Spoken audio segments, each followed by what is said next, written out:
conclusion, I am Ifeoluwa Olaoye. President Bola Tinubu has received the outgoing president of the ECOWAS Commission, Dr. Omar Toure, at the State House, Abuja, ahead of the completion of his tenure as head of the Regional Bloc's executive arm. Toure, who visited the presidential villa alongside the Minister of State for Foreign Affairs, Ambassador Shola Enikonlaye, held a closed-door meeting with the president, although details of the discussion were not disclosed. The meeting comes weeks before the Gambian diplomat formally hands over leadership to the ECOWAS Commission after serving a 4-year term that began on July 3, 2022. Dr. Toure succeeded Ivorian diplomat Jean-Claude Cassibro and previously served as the Gambian's permanent representative to United Nations and Secretary of State for Foreign Affairs. Before returning to diplomatic service, Toure also worked with the Islamic Development Bank following his dismissal as Foreign Affairs Minister under former Gambian President Yahya Jammeh. Health experts have reaffirmed that exclusive breastfeeding remains one of the most effective ways to prevent stunted growth, reduce childhood infections, and improve the overall health and survival of infants. The experts stated this in separate interviews with BCOS News as the world commemorates this year's World Breastfeeding Week. Our reporter, Adeola Oladele, has the details. Breastfeeding is widely recognized as a baby's first and most complete source of nutrition, providing essential nutrients for healthy growth while strengthening the bond between mother and child. Observed annually from August 1st to August 7th, World Breastfeeding Week highlights the importance of breastfeeding to child survival and maternal health. This year's theme, Breastfeeding for a Sustainable Start in Life, Strengthening What Works, calls for greater support for mothers to exclusively breastfeed their babies during the first 6 months of life. Speaking with BCOS News, the head, Department of Health Education and Breastfeeding at Adeoyo Maternity Hospital, Ibadan, Mrs. Adenike Fabumi, advised expectant and nursing mothers to initiate breastfeeding within the first hour after delivery and exclusively breastfeed their babies for the first 6 months. They have been complying. Exclusive breastfeeding increase the baby IQ. It's economical, it's readily available. It even prevents mothers' ovarian and breast cancer. My message to them is to encourage them to practice exclusive breastfeeding. Also speaking, a senior lecturer in the Department of Women Nutrition and Dietetics, University of Ibadan, Dr. Oluwayemisi Folashire, dismissed the misconception that some mothers cannot produce enough breast milk. They explained that frequent breastfeeding, adequate fluid intake, balanced nutrition, and proper support for nursing mothers are essential to maintaining an adequate supply of breast milk. There is no woman that cannot breastfeed, ideally. Women that might have issues with breastfeeding include ones that their nipples is inside, is not pointing out. But this can be handled before the day of delivery. She's supposed to come to the health center, to the nurses, to the matron, to the doctors, that techniques they can use to help that nipple to come out. And such women too will not run away from their husband. Those are part of the responsibility of the husband towards the end of a pregnancy, to help to pull out the nipple of their wife so that it will be ready for the baby. Some nursing mothers who spoke with BCOS News shared their experiences with exclusive breastfeeding, saying they have noticed remarkable improvements in their baby's health, growth, and immunity, while also enjoying health benefits such as faster recovery after childbirth and a stronger bond with their children. Well, for myself, it was demanding, it was tiring, but it was worth it. Since I gave birth to her, I have not visited the hospital. When we went for a 6-month vaccination, she was weighing 7.8 kg. Giving the baby breastfeed without mixing it with anything, it's really helped them. It was strong and develop well. The last time that I came to the clinic, when they do the checkup and weight, and they give me 7.9, I was so happy. They are like, you feed her well. Health professionals have therefore called on families, communities, employers, and policy makers to create a supportive environment for breastfeeding mothers, stressing that promoting, protecting, and supporting exclusive breastfeeding is critical to child survival, healthy growth, and sustainable development. Adeola Oladili, BCOS News. While parents play an important role in the lives of their children, experts say excessive interference in the affairs of married couples can threaten the peace, stability, and unity of the home, and in some cases attract legal consequences. A marriage lawyer has therefore advised parents to respect the independence of their married children while urging couples to establish healthy boundaries that will strengthen their union. Hawa Ibrahim reports. Parental interference in marriage has destroyed family relationships. Experts note that marriage establishes a new home unit and that although parents naturally love and care for their children, they should respect the autonomy of married couples to make decisions affecting their homes. Speaking on the issue, marriage lawyer barrister Iroyin Ojo-Kanri said once children are married, they have the legal and moral right to make decisions concerning their families without undue interference from parents or relatives.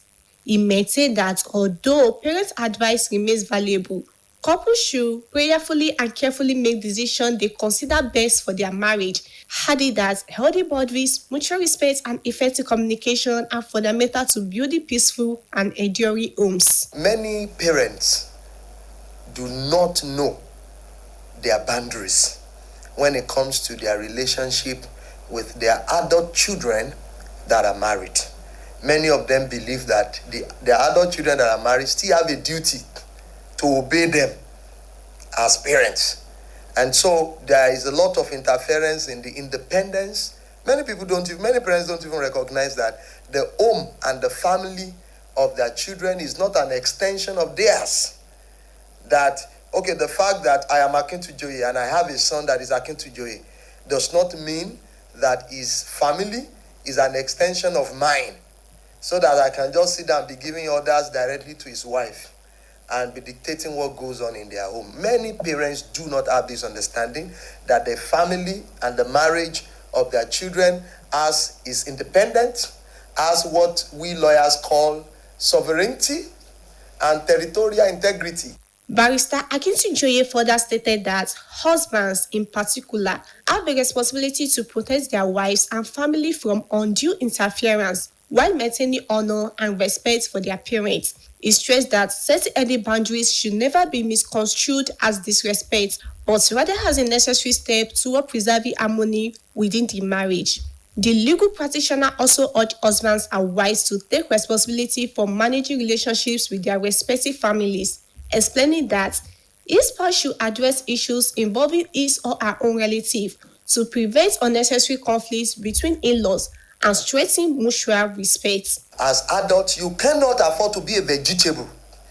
Especially, I will start from those that are men, because you often have, in most cases, these interferences coming from the family of the man, because they believe that that wife is their property.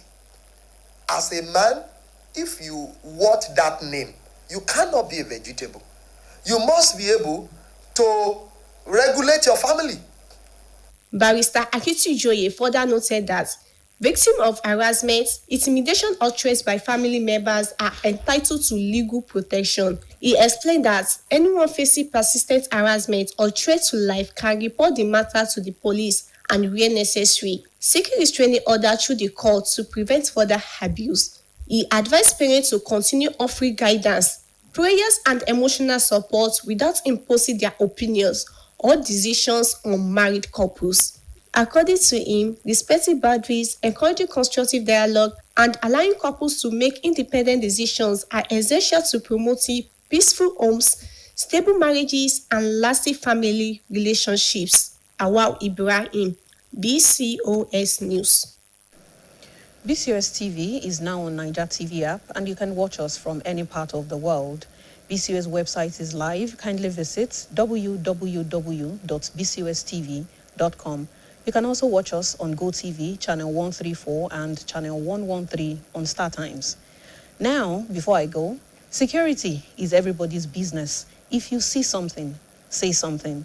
That ends the midday news. Thank you for watching. Good afternoon.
bí wèrèwèrè bá gbòde wọn afakọ ajá ṣawo wọn a sì fẹ́ràn bọ̀gún ṣèmùlẹ̀ bí múlẹ̀ bá wá wọ̀ tán ayé adóníwàmọ́wàmọ́ ẹ̀tún kú etí gbọ́ ètò ìyí àrà Yorùbá ló pàṣàmọ̀ ọ̀rọ̀ wọn ní wàràwàrà dàpọ̀ mọ́ wèrèwèrè ohun gbogbo di rúdurùdu mọ̀jẹ̀wàrà mọ̀kúwàrà kí ni túmọ̀ mọ̀jẹ̀wàrà mọ̀kúwàrà eléyìí tẹ́ bá wa dá síre o lábala àkọ́kọ́ ká tó kọjá lọ sábala tí ń ti orí ìròyìn lábala àlejò láti ké sí olúwo babawo awósanmí àbẹ tí wọ́n jẹ́ olúwo fárùkù ìbọn sókà ìbàdàn tí wọ́n sì máa fọgbọ́n àgbà òye àgbà ṣàlàyé lórí kókó ọ̀rọ̀ tá pè ní ìṣẹ̀ṣe láyé àtijọ́ àti lóde òní ẹ̀gbọ́n náà bàbá jọ́ ṣàkálà kájọ́ ṣàkálà bàbá sì jó ṣokolo kájọ́ ṣokolo èwo lọ ṣàkálà ṣokolo gan láyé àtijọ́ bẹ́lẹ́mọ́ bá ṣe ń ṣe tiẹ̀ lálàáfíà ó máa ṣe tiẹ̀ lọ́tọ̀ọ̀tọ̀ ṣùgbọ́n lóde òní bẹ́lẹ́gùn bá ń bọ ọgún tó lóró ń bọ orò àwọn ẹlẹ́sìn yòókù ló ń pọ̀ ń bẹ̀ kí n ló dé gan tó fi rí bẹ́ẹ̀ àtàwọn ìbéèrè míì tó ṣàgbéléwọ̀n ìṣẹ̀ṣe òde òní àti tàtijọ́ ẹ̀jẹ̀ á pàdé lọ́jọ́ ìsinmi tó ń bọ̀ láago 6 àárọ̀ sáago 7 fábala àkọ́kọ́ àti láago 2 àárọ̀ sáago 8 fábala àlejò níkànnì 98.5 olúyọ̀lé fm 96.3 òkè ògùn fm 92.1 ajílétí fm lórí tẹlifíṣàn ìpínlẹ̀ ọ̀yọ́ àti lórí ìtàkùn àgbáyé tẹ́rẹ̀ ìdárayá náà sì tún dá wa lára yá èyí àrà ètò tí ń fọgbọ́n kún tinú ẹni tára fi ń yí wọnú àrà.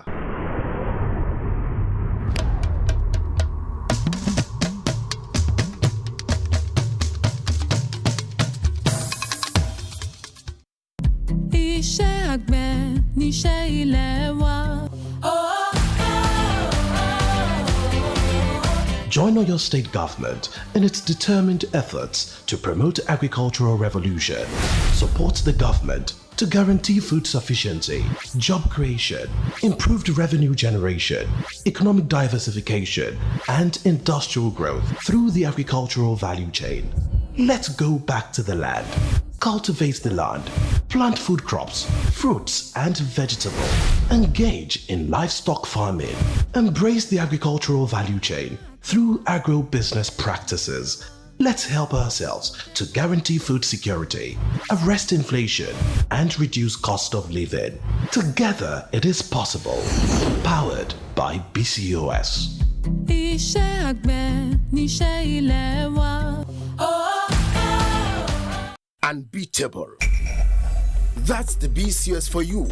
Yeah, BCOS TV. Oluyole 98.5 FM Ibadan. Agility 92.1 FM Ògbómọ̀ṣọ́. Okiogun 96.3 FM Alaga. For inquiries and patronage, please call. That's the BCOS customer care line for you. Do call BCOS, a media giant in a class of its own.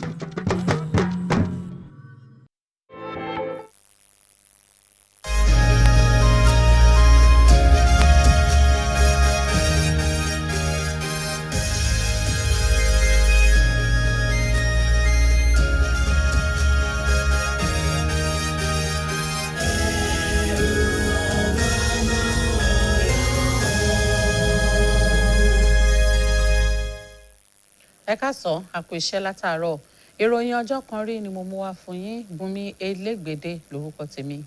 ààrẹ Bọ́lá Tinubu ti gba ààrẹ tó ń fipò sílẹ̀ lájọ ìṣọ̀kan orílẹ̀-èdè àgbáyé ọ̀mọ̀wé Omar Touray lálejò nílé ìjọba l'Àbújá ṣáájú kí sáà rẹ̀ tó tẹnubodò gẹ́gẹ́ bí olórí àjọ náà.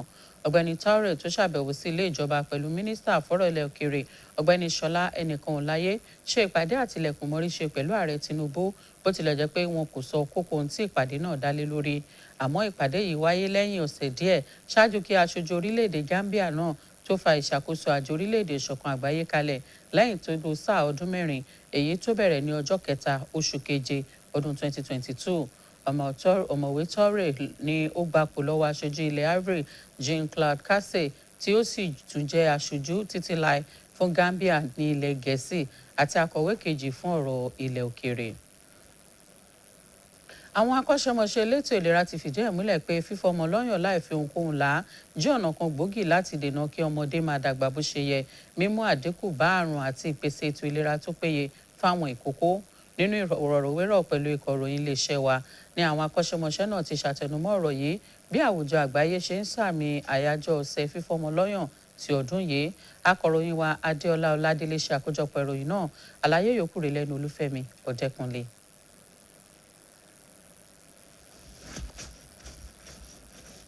èròjà gbogbo tí ìkókó nílò láti fi dàgbà bó ṣe yẹ. Bẹ́ẹ̀ ló tún jẹ́ kí okùn ìfẹ́ láàrin ọmọ àti ìyá kó lè dàn sí i. Láàrin ọjọ́ kìíní sí ọjọ́ keje oṣù kẹjọ lọ́dọọdún ní ọ̀sẹ̀ fífọ́mọ lọ́yàn yíká àwùjọ àgbáyé, pẹ̀lú àtẹnumọ́ pàtàkì ohun àǹfààní tó wà nínú fífọ́mọ lọ́yàn. Àkòrí tọdún yìí, fífọ́mọ lọ́yàn fún ìpìlẹ̀ tó dára nílé ayé, ṣàmúgbòrò ìlànà tí kò ní akùdé nínú, ló pè fún àtìlẹ́yìn tó gbópọn fún àwọn ìyálọ́mọ láti lè fún ọmọ lọ́yàn fóṣù 6 àkọ́kọ́ láì fi ohunkóhun là á.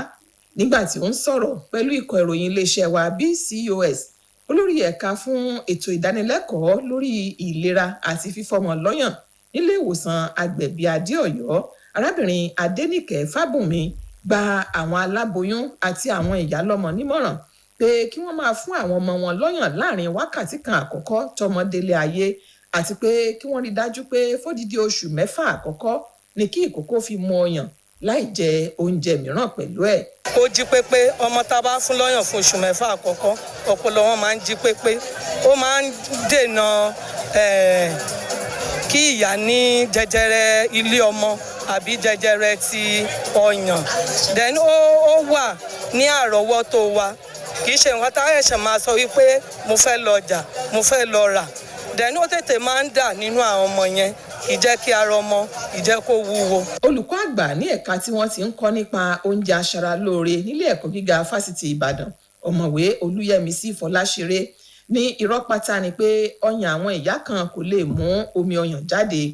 Ọ̀mọ̀wé Olúyẹmísí Fọláṣeré ṣe àlàyé pé tí ìyálọ́mọ bá ń jẹ àwọn oúnjẹ tó ní omi nínú dáradára, tí ó sì tún rí ìtọ́jú tó péye, kò sí ohun tó ní kí omi ọyàn kó má jáde bó ṣe tọ́ àti bó ṣe yẹ. Àwọn ìyálọ́mọ kan tó bá ikọ̀ ìròyìn iléeṣẹ́ wa BCOS sọ̀rọ̀ ṣe àlàyé ìrírí wọn lórí fífọ́mọ lọ́yàn láì fi ohunkóhun là á. Wọ́n ní àwọn rí bí àwọn ìkókó àwọn ṣe ń dàgbà pẹ̀lú ìlera tó péye àti àjẹsára. Bẹ́ẹ̀ ni ó tún jẹ́ kí ara tàwọn náà kó tètè padà bọ̀ sípò lẹ́yìn ìbímọ, tí ìfẹ́ aláìlẹ́gbẹ́ sì wà láàrin àwọn àti àwọn ọmọ náà. Mo fún ọmọ lọ́mú láì fi nǹkan kan sí fún oṣù 6. Ó dára torí wípé kò sí pé ọmọ ń ṣàìsàn fún oṣù 6 yẹn, àti tó fi máa lẹ́yìn ìgbà oṣù 6 yẹn gan kò tí ì ṣàìsàn. Gbogbo ohun tí ọmọ nílò ó ti wà nínú ọmú already. Ó help tèmi náà, like bí n sìn yìí tí mo bá lè fún ní time, enough time láti fún un, so tí ma fẹ́ gbé sílẹ̀ bóyá kó lè ṣeré bóyá bí 2-3 minutes 5 minutes, so ó máa free láti ṣeré yẹn dáadáa. And then fún ọmọ ó jẹ́ kí ìdàgbàsókè ọmọ yẹn kó ṣe dáadáa, ó jẹ́ kí ìdàgbàsókè, then ó jẹ́ kó ọmọ gan dùn láti wò, ó dùn láti wò. Àwọn akọ́ṣẹ́mọṣẹ́ elétò ìlera ti wá ké sí àwọn mọ̀lẹ́bí, àwùjọ, agbanisíṣẹ́ àti àwọn tó ń gbé ìlànà jáde pé kí wọ́n pèsè àyíká tó rọrùn fún àwọn ìyálọ́mọ tó ń fọmọ lọ́yàn, pẹ̀lú àtẹnumọ́ pé ìgbélárugẹ àti àtìlẹ́yìn ìlànà yìí ṣe pàtàkì púpọ̀ fún ìdàgbàsókè tó yè kooro àwọn ìkókó. Olúfẹ́mi Ọdẹ́kúnlé ló ń ròyìn fún iléeṣẹ́ BCOS. Bí àwọn òbí ṣe ń kó ipa pàtàkì nínú ìgbé ayé àwọn ọmọ wọn, àwọn akọ́ṣẹ́mọṣẹ́ ti jẹ́ kó di mímọ̀ pé dídá sí ìbáṣepọ̀ láàrin lọ́kọ-láyà lápọ̀jù lè dúnkokò mọ́ àlàáfíà, ìdúróore mọ̀lẹ́bí tàbí ìṣọ̀kan irúfẹ́ ẹbí bẹ́ẹ̀. Lọ́pọ̀ ìgbà ó sì tún lè mú ipa tí kò dára wá lágbọn ọ̀rọ̀ òfin lọ́wọ́. Amòfin nípa ètò ìgbéyàwó ti wá ké sí àwọn òbí láti máa bọ̀wọ̀ fún òmìnira àwọn ọmọ wọn tó ti lọ́kọ tàbí láya.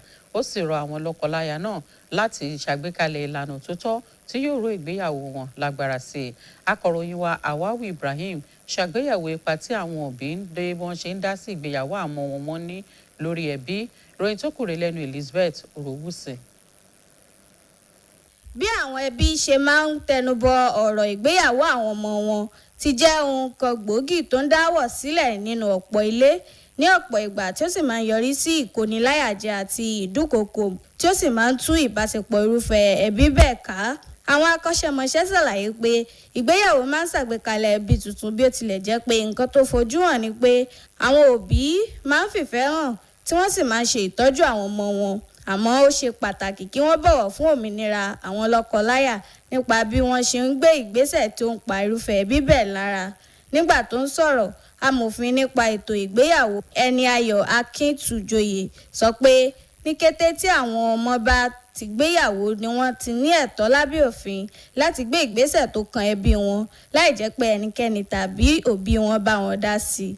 Ó ní bí ó tilẹ̀ jẹ́ pé ìmọ̀ràn láti ọ̀dọ̀ àwọn òbí jẹ́ eléyìí tó ṣe pàtàkì, àwọn lọ́kọláya gbọ́dọ̀ kún fún àdúrà kí wọ́n sì máa ṣe àgbéyẹ̀wò ìgbésẹ̀ tí wọ́n ó gbé gẹ́gẹ́ bí eléyìí tó dára fún ìgbéyàwó wọn.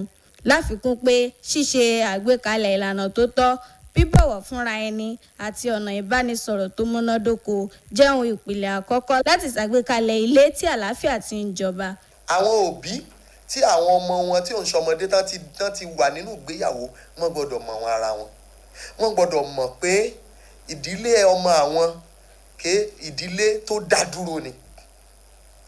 Ìdílé yẹn dẹ̀ lè mọ́ tẹ̀lé lánàá ibi tí àwọn ọmọ yẹn ti jáde. Àwọn ọmọ yẹn tí ò ń ṣọmọdé, ọmọ ìkókó, wọ́n ní àṣẹ, wọ́n ní àǹfààní láti tò ilé wọn bó ṣe wù wọ́n, bí Ọlọ́run ṣe fi sí wọn lọ́kàn, bí ọgbọ́n wọn bó ṣe rí.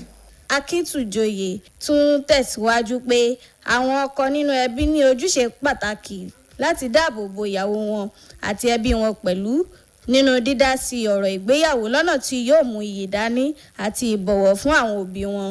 Ó tẹnumọ́ pé pípa ààlà tó dúró re ni wọn kò gbọdọ̀ rí bí àrífín, àmọ́ kó jẹ́ ìgbésẹ̀ pàtàkì nípa mímú àlàáfíà wà nínú ìgbéyàwó. Onímọ̀ nípa ètò òfin yìí tún wá rọ lọ́kọláya láti máa mú ojúṣe nípa níní ìbáṣepọ̀ láàrin àwọn ẹbí wọn lọ́kùnkúndùn, tó sì ṣàlàyé pé lọ́kọláya gbọ́dọ̀ yanjú ọ̀rọ̀ tó bá ní ṣe pẹ̀lú ẹbí wọn lọ́tọ̀ọ̀tọ̀ láti dínà aáwọ̀ láàrin àwọn àna kí ó lè fààyè gba bíbọ̀wọ̀ fún wọn.